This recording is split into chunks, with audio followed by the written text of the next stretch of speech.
Hi, wir sind wieder bei uns im CIMAT-Labor und ich habe im letzten Video schon vorgestellt, wie unser Development Kit mit Luftultraschall-Bauelementen verwendet werden kann, und das Development Kit kann noch mehr, nämlich direkt mit wassergekoppelten Ultraschallelementen genutzt werden, und das haben wir diesmal aufgebaut und ich würde das mal vorführen.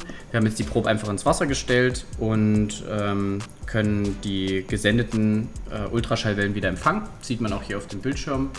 Die Rückseite des Glases an der Rückseite des Glases wird der Ultraschall reflektiert und wir können das Signal direkt aufnehmen.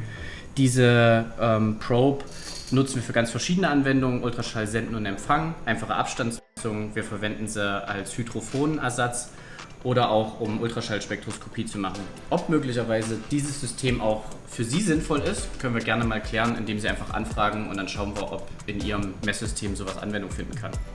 Bis bald!